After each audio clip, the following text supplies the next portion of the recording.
Fifth letter, the road. At that point, a thick cloud covered the skies, and the darkness deepened along the direction they were headed. It is ugly coming back on that old road, to revisit everything he saw, everything he did, everything he learned, revisiting all of the pillage, all of the dragons, all of the foolishness.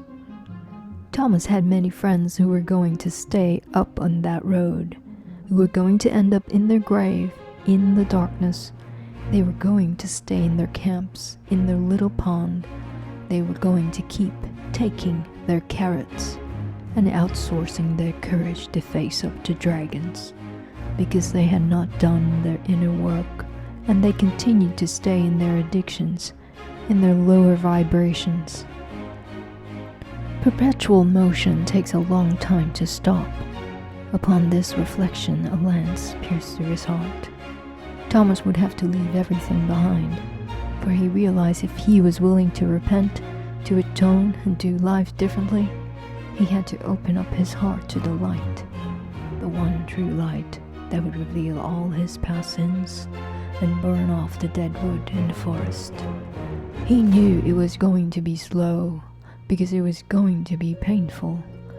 But Thomas carried on and set on foot alongside the brilliant dog, because once he knew what he knew, he could not unknow it.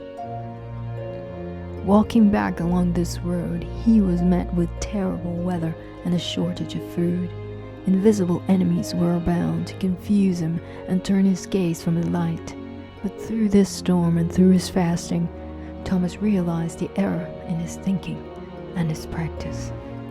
He learned he was not born in a garden, but into a battlefield, and the gardens he had fought so hard to protect, he fought for the same weapons as were the serpents, conquering violence with a greater violence, beating injustice with a greater injustice, repeating a cycle of sin, a cycle of the lust to dominate.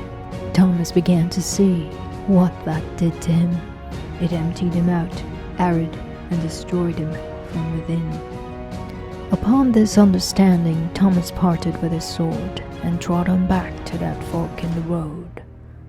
For days he walked alongside the brilliant dog, whilst a hunting thought troubled him. What happens now when an enemy comes on the side, he wondered out loud, as he had always trusted his mighty sword to knock them down. Focus on the light, the dog advised. And so it came to pass. When a dark enemy met them on the side, Thomas relied on his brilliant guide to light the way and show him how to fight.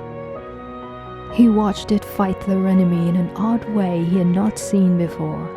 Here was this little dog, and here came charging at it the enemy, 7 times large and 7 times tall. Then the dog deftly got out of the way. That sent the brooding enemy flying and swallowed up in its own steam and went lame. That sent Thomas astonished and moving in haste. For now he knew that when he would get back to that fork in the road, he would be going down the road he was supposed to go.